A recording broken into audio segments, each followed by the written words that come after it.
Welcome to the Dr. Jimbo Love Show featuring Seth Matthew. This is our preview. Seth, how are you doing today? I'm doing great. Excellent. Well, we've got great hockey for you guys this weekend. Number 5, Denver University, otherwise known as DU, will be taking on St. Cloud State University, who is number 6. This is as close as you will get to a Frozen Four matchup before the actual Frozen Four begins. Seth, an alum at St. Cloud State University. What year did you graduate? So I graduated there in 2013. 2013, and he was the towel boy for the hockey team. I Were wish. you not? I was not. I'm just kidding. But Seth has got some great previews here. We are going to be down at the stadium in the press box. If not, we will be up in the mezzanine section above. It'll be above the highest seats in the arena, Magnus Arena. So you're more than welcome to come see us. We're going to do a pregame show. You'll also see us cut in at the end of the first period, also the end of the second period, and of course we'll do a wrap up at the end of the game. Seth, I can't wait to hear what you've got. Give us a little wet our whistle about what we are going to witness here in Denver, Colorado. Later on today. So St. Cloud State's going to need a lot of help coming in against this DU Denver team. A little curveball thrown at St. Cloud State over the past week. They ended up losing to North Dakota both games. But if people actually paid attention, the head coach is now gone. He's now assistant coach of the Olympic team. And they lost 2 players to the Olympic team. So they will be coming to Denver with a little short team. And you know what? The matchup looks great on paper. The penalty kill for Denver leaves them vulnerable, but Denver also has a high explosive offense that actually it beats St. Cloud State over and over again. So you know what? You never know what happens in these games. The overall series is separated by 2 games between St. Cloud State and Denver, so very, very competitive series. But yeah, they're going to be missing some high firepower on this St. Cloud State team. So, how about DU? Is DU missing any of their players for the Olympics? So they are not.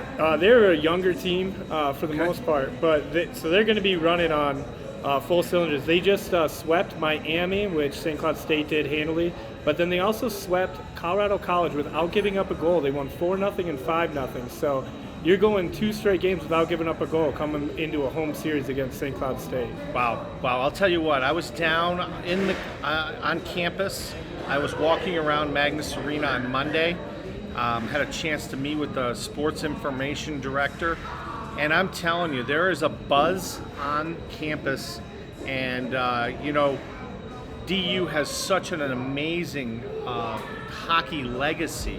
I was looking at the banners in the arena. They have won a lot of national championships. Back in 2004, 2005, they did it back to back. And most recently, they won in 2017.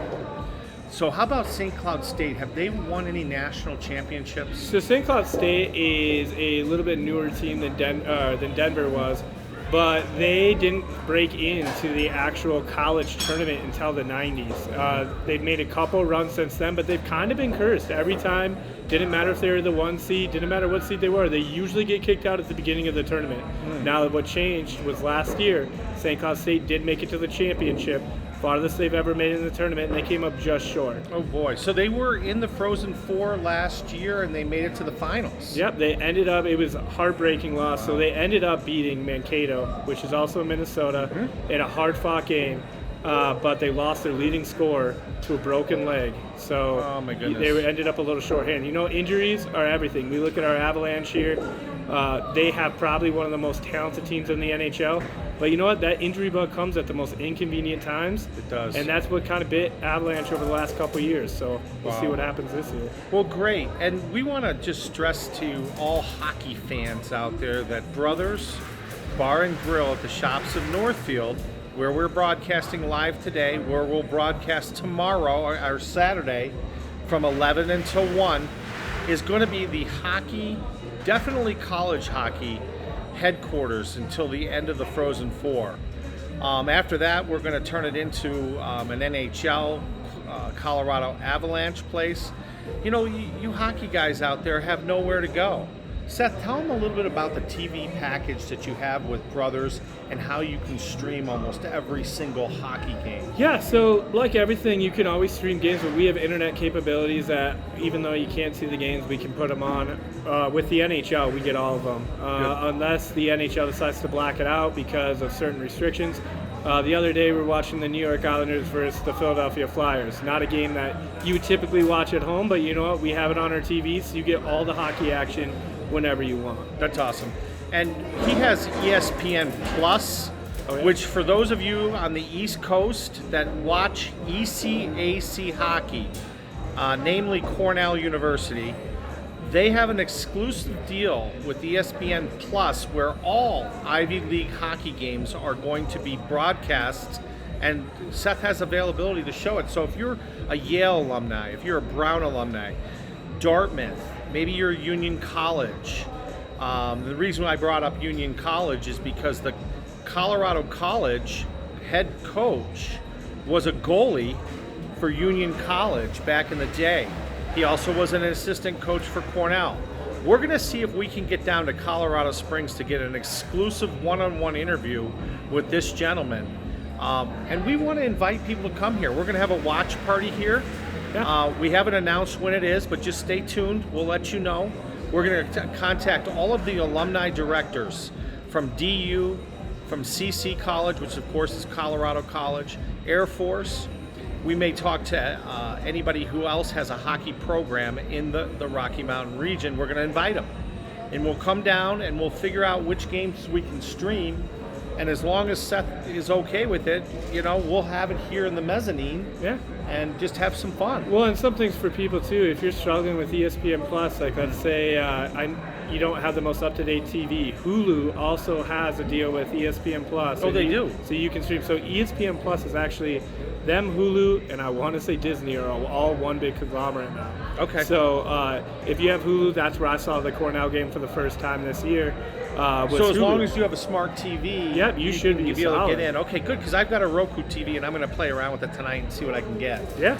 So excellent. Now the other thing we're going to be talking about now is we don't want to take anything away from our live broadcast, but our show is going to go on as scheduled on Saturday.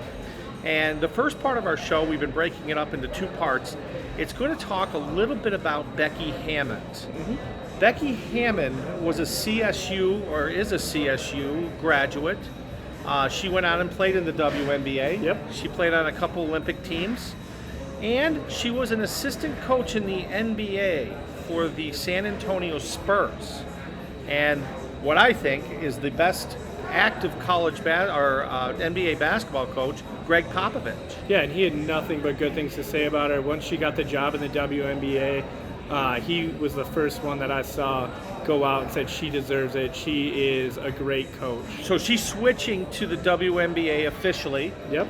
And which team did she switch to? I want to say it's called the Las Vegas Aces. Okay, so the Las Vegas Aces, and for those of you who have not had a chance to take and watch the WNBA, it is fantastic basketball. Okay, those women play a different game than the NBA men's do. It reminds me of the 60s, 70s, and 80s, the way people pass the ball. It's not a whole lot of one-on-one. So you'll see a lot more of a team game. Well, and I got to give a shout out to the Minnesota Lynx. Pretty much brought us our only championship in Minnesota over the last, I don't know, the last one was probably the Twins in like the 90s. 91. So I appreciate the Lynx for bringing some sort of the championship to Minnesota. Because you know what, we're starving for a championship. They haven't won it in a couple years now, but the Minnesota Lynx are carrying Minnesota sports right now. Well, poor Seth was born in 1988. In 87, the Twins won it. And in 1991, they beat the Atlanta Braves in the legendary World Series worst to first, because both teams the year before were the worst in their leagues, and they ended up playing for a world championship, and the Twins ended up pulling it out, and the poor people in Atlanta had to wait until 1995 to get their first World Series. Also, too, we're going to highlight what I think were the 6 best playoff games I've ever seen consecutively in the NFL. Yeah, there wasn't a bad game over the last couple of weeks here for the NFL. It's unreal. And we're going to highlight both the NFC Championship, where the Rams were able to win, and also the AFC Championship, where the Cincinnati Bengals, pulled off what I think is one of the biggest comebacks in AFC Championship history. Now remember, Tom Brady was down 28-3 in the Super Bowl versus Atlanta, and he was able to win that. But I don't ever remember a team being down 18 points, coming out and shutting down someone like Patrick Mahomes. Mahomes was frustrated. I mean, what are your impressions of what Patrick Mahomes looked like in the second half? I mean, I don't think it was all on Mahomes. I think it was a second half adjustment made done by the Bengals coaches, and it really confused Kansas City, and they couldn't get it together in time to save the game. It was amazing, and we always talk about this. Watch what happens at halftime.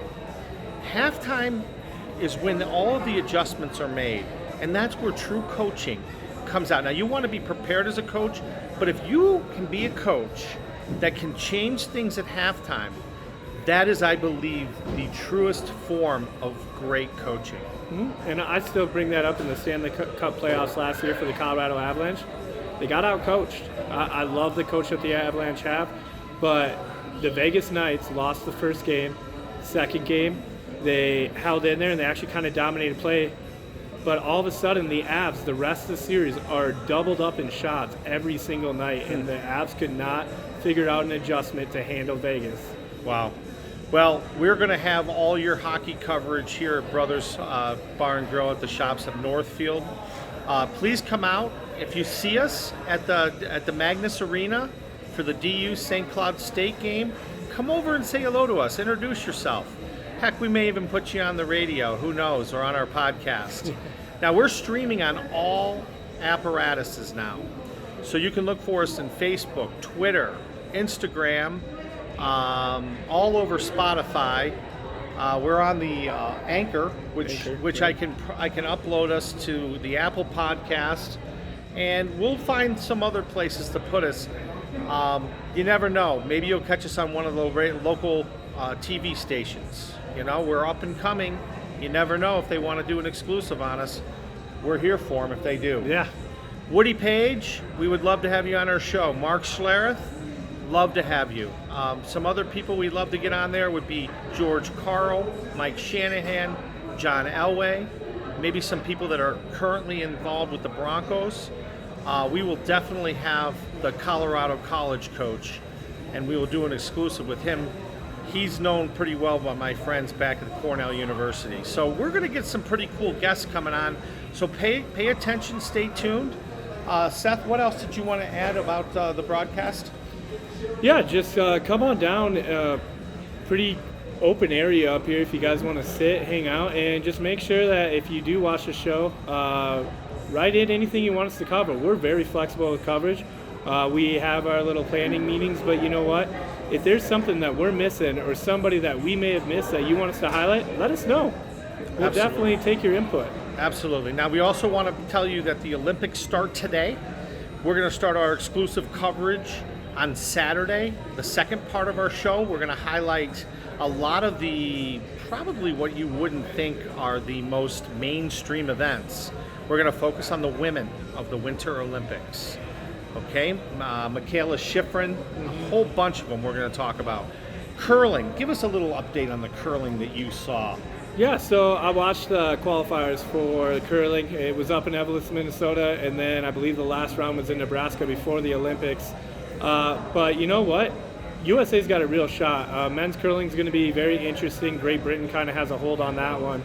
But every time we do the mixed doubles, the Team USA that's going out there, I'll have to look up their names because I watched them qualify, but they look solid. I think USA might have a shot to get in the medal round with the mixed team curling. Excellent. Now, curling, for those of you that don't know what curling is, it's the one with the big, huge, and they call them stones, I believe, that they shuffle down. It's almost like shuffleboard, but on ice. And you'll see the people with their the brushes and stuff like that, and we'll go into all the rules of curling and some of the strategies. But also just remember that we, again, are going to focus on the fairer sex the women of the Olympics. So we'll have a whole bunch of exclusives in our second part. We'll also preview a little bit of the Super Bowl. We'll talk just a little bit about it because our next week's show is going to be more exclusively on the Super Bowl. But tune in. We'll be talking about the 6 playoff games that we talked about that were all, either overtime or decided by a field goal. Other than that, we're ready. We're ready to be down at Magnus Arena. We're excited. And either we'll be in the press box or we'll be up in a mezzanine section in the highest part of the stadium. So look for us. We'll have maybe a Brothers banner or some kind of identification, but you'll see these two guys, that will be talking with a big microphone between the two of us. Anything else you want to add? No, if you're at the game, come say hi. Excellent. Well, we're excited. We will look for you this weekend. Tune in, stream us, and come to Brothers when you're ready to drink and have some fun. See you guys this weekend. That's right.